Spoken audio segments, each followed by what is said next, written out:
Assalamualaikum warahmatullahi wabarakatuh. Para pemirsa LDTV Kota Puntang yang dirahmati Allah Subhanahu wa Ta'ala, di tengah-tengah pandemi Corona atau COVID-19, mudah-mudahan kita semuanya senantiasa dijaga oleh Allah Subhanahu wa Ta'ala dari wabah. Keluarga kita semuanya juga dijaga oleh Allah Subhanahu wa Ta'ala. Pemirsa TV yang saya hormati, dulu ada salah seorang sahabat Nabi yang biasanya rajin melaksanakan salat berjamaah bersama Rasulullah, dan setiap kali dia melaksanakan salat jamaah dia berada di saf terdepan, sehingga Rasulullah ingat betul di mana posisi yang biasa diambil oleh sahabat ini. Namun pada suatu ketika pada salat subuh, Rasulullah melihat sahabat ini begitu buru-buru pulang. Pada hari pertama dibiarkan. Pada hari yang kedua juga hal yang sama terjadi. Begitu selesai melaksanakan salat, sahabat ini juga langsung pulang. Kemudian sampai pada subuh yang ketiga atau hari yang ketiga, sahabat ini begitu selesai salat subuh juga langsung pulang. Begitu sahabat ini bangun dari tempat duduknya, maka dihentikan oleh Rasulullah. Ditanya oleh Rasulullah, "Wahai sahabat, kenapa setiap kali selesai sholat subuh kamu selalu buru-buru pulang dan tidak ikut berdoa bersama saya? Tidak ikut berdoa bersama para sahabat-sahabat yang lain. Apakah kamu tidak memiliki keinginan sama sekali kepada Allah? Apakah kamu tidak mempunyai hajat kepada Allah sehingga tidak mau berdoa bersama saya?" Kemudian sahabat ini menjawab, "Ya Rasulullah," sambil menundukkan kepalanya, "Ya Rasul, kenapa setelah selesai sholat subuh saya langsung pulang?"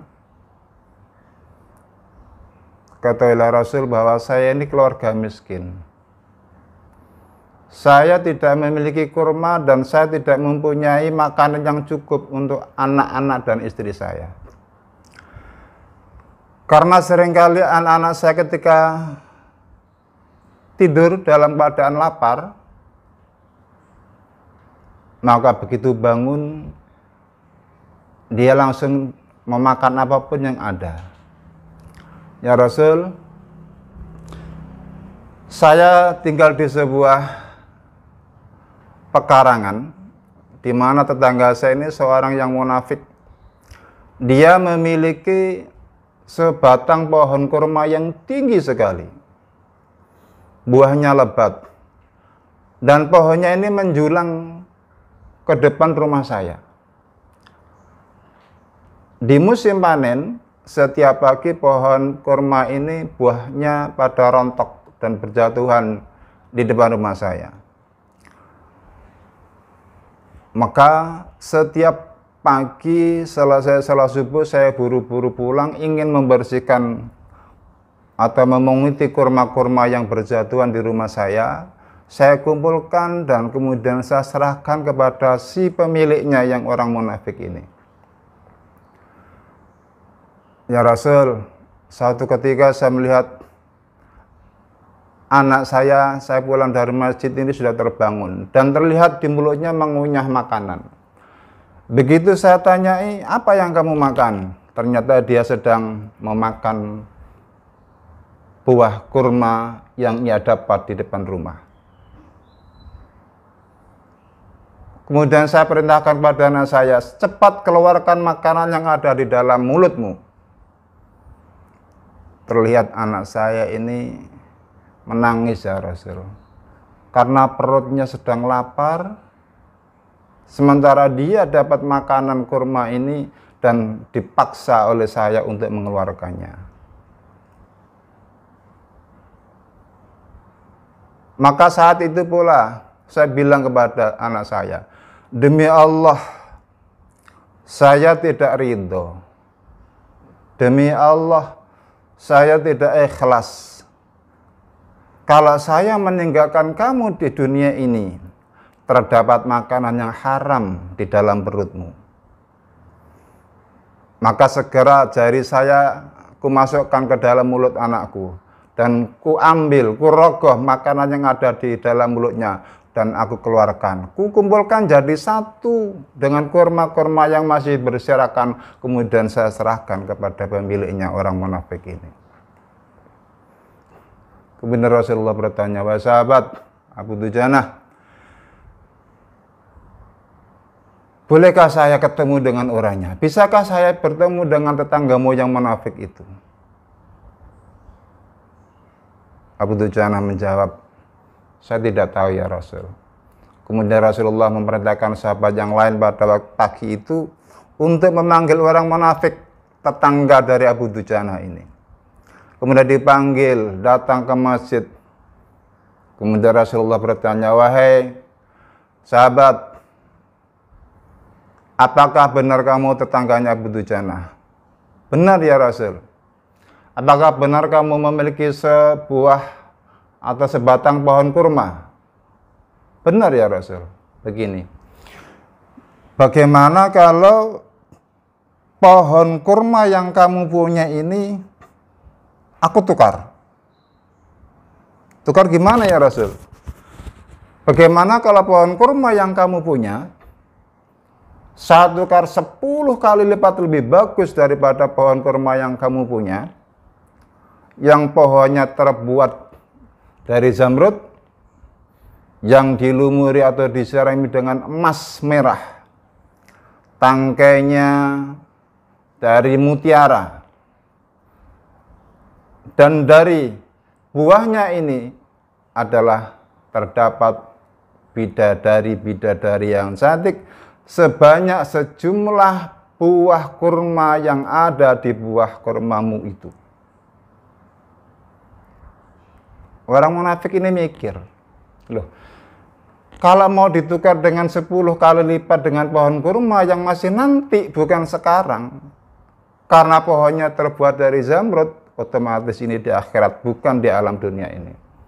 Maka orang munafik ini menjawab pada Rasulullah, ya Rasul, saya ini nggak pernah transaksi yang sifatnya masih jatuh tempo, yang sifatnya masih nanti, yang sifatnya masih muajjal. Saya tidak pernah transaksi seperti itu. Transaksi saya yang saya lakukan adalah di mana transaksi terjadi sekarang, sekarang itu pula transaksi saya. Jadi gimana? Nggak bisa.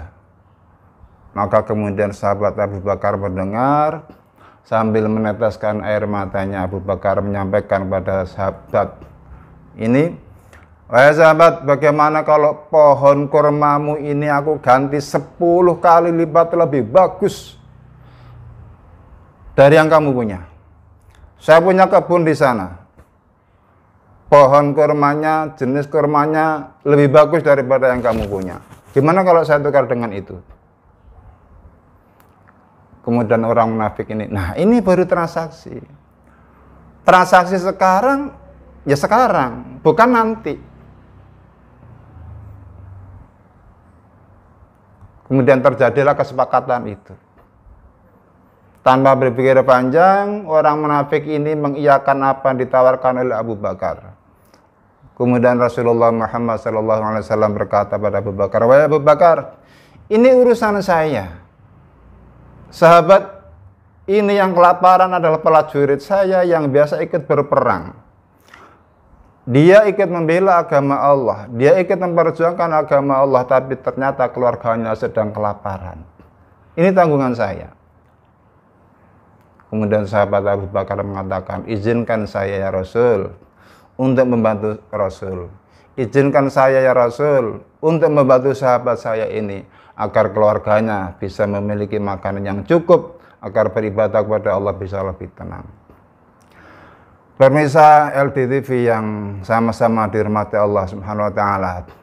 Maka kemudian terjadilah kesepakatan itu, dan kemudian orang munafik ini pulang. Disampaikanlah berita ini, kabar gembira ini kepada istrinya. Wahai istriku, pagi ini saya dapat kabar gembira. Saya dapat kabar yang menyenangkan. Saya dapat transaksi yang menguntungkan luar biasa. Apa itu suamiku? Dia menjawab, pohon kurma yang ada di depan rumah kita, yang pohonnya menjulang ke rumah sebelah orang yang miskin itu, ditukar oleh Abu Bakar 10 kali lipat dari pohon yang kita punya. Akan tetapi, wahai istriku, ingatlah kita bahwa pohon kurma ini tempatnya masih berada di depan rumah kita. Maka sampai kapanpun pohon kurma ini tidak akan saya serahkan kepada orang yang miskin di sebelah kita. Buah-buahnya yang jatuh, buah-buahnya pun semuanya tidak akan saya serahkan kepada orang miskin itu, dan tetap menjadi milik kita. Lalu bagaimana jika nanti Muhammad mempertanyakan? Itu urusan nanti, wahai istriku. Yang penting saat ini kita menjadi orang yang beruntung. Pemirsa yang dirahmati Allah Ta'ala, akhirnya pada malam hari itu mereka tidur bersama. Betapa kagetnya begitu pagi, ternyata melihat pohon kurmanya sudah nggak ada dan berpindah tempat persis di depan rumahnya orang sahabat yang miskin tadi, di mana tidak ada bekas halamannya di depan rumahnya ini, sama sekali tidak berbekas adanya pohon yang tercabut dari situ. Rata sama dengan tanah-tanah yang lain, tidak ada bekas sama sekali. Ini saudara-saudara sekalian, pemirsa yang dirahmati Allah Subhanahu wa taala, betapa Allah ketika memiliki kehendak. Dari kisah ini kita bisa melihat bahwa setidaknya ada 3 yang bisa kita ambil pelajaran. 1, ada orang yang bertahan dengan kezalimannya. Yang kedua, ada orang yang bertahan dengan menjaga wirainya, menjaga dirinya dari makan yang haram, tapi tanpa meninggalkan kewajibannya beribadah kepada Allah. Yang ketiga, ada orang yang meskipun dalam kondisi seperti itu masih tetap ingin berbuat baik, masih ingin tetap bersedekah, masih tetap ingin menolong terhadap orang sesamanya. Maka orang yang munafik ini masuk dalam kategori atau golongan faminhum zalimun linafsih. Orang ini adalah orang yang menganiaya, orang yang menzalimi dirinya sendiri. Kenapa? Karena pohon yang sudah dijual atau sudah ditukar kepada Abu Bakar As-Siddiq ini tetap dimiliki dan tidak mau diserahkan kepada tetangganya. Dia tidak mikir itu hak siapa. Dia tidak mikir apa yang dia lakukan ini merugikan pada orang lain apa tidak. Dia tidak berpikir itu. Baginya yang penting dia tetap mendapatkan keuntungan yang besar. Ibarat orang yang dagang, dia mendapatkan keuntungan yang luar biasa sehingga dia menjadi orang kaya. Yang kedua, meskipun dalam kondisi sulit, termasuk sekarang wabah COVID-19 ini, apapun yang terjadi, dia masih tetap menjaga harga dirinya, tetap menjaga muruahnya, tetap menjaga muruahnya. Tidak serta-merta meskipun dia menjadi orang yang miskin, kemudian mengada-ngadakan tangannya untuk meminta-minta pada orang lain, tidak. Apalagi sampai makan yang syubhat, sama sekali tidak. Karena yadul ulya khairun min yadis sufla. Tangan yang di atas masih lebih bagus atau jauh lebih bagus daripada tangan yang di bawah. Memberi lebih mulia daripada meminta. Yang ketiga adalah ada kelompok orang di mana pada kondisi tertentu, meskipun dalam kondisi sulit, dia tetap ingin berbagi. Kita lihat dalam masa COVID ini ada kelompok atau ada sebagian masyarakat yang a priori dengan keadaan, a priori dengan tetangganya, masa bodoh dengan kondisi masyarakat sekitarnya. Dia tetap ingin memperkaya dirinya sendiri, maka mereka tega, rela, mau berbuat menipu terhadap orang lain. Kita lihat banyak sekali penipuan-penipuan dengan kondisi seperti ini. Ada orang yang jual masker secara online tapi fiktif dan lain sebagainya. Itu para pemirsa LDTV yang dirahmati Allah Subhanahu wa taala. Marilah kita bersama-sama jaga hati kita. Kita jaga keluarga kita jaga diri kita. Jangan jadikan pandemi ini sebagai alasan bagi kita untuk tidak beribadah pada Allah. Jangan jadikan kondisi pandemi COVID-19 ini kita jadikan alasan untuk tidak berbaik terhadap orang lain. Mudah-mudahan apa yang saya sampaikan ada manfaatnya. Wallahul muwaffiq ila aqwamit thoriq. Assalamualaikum warahmatullahi wabarakatuh.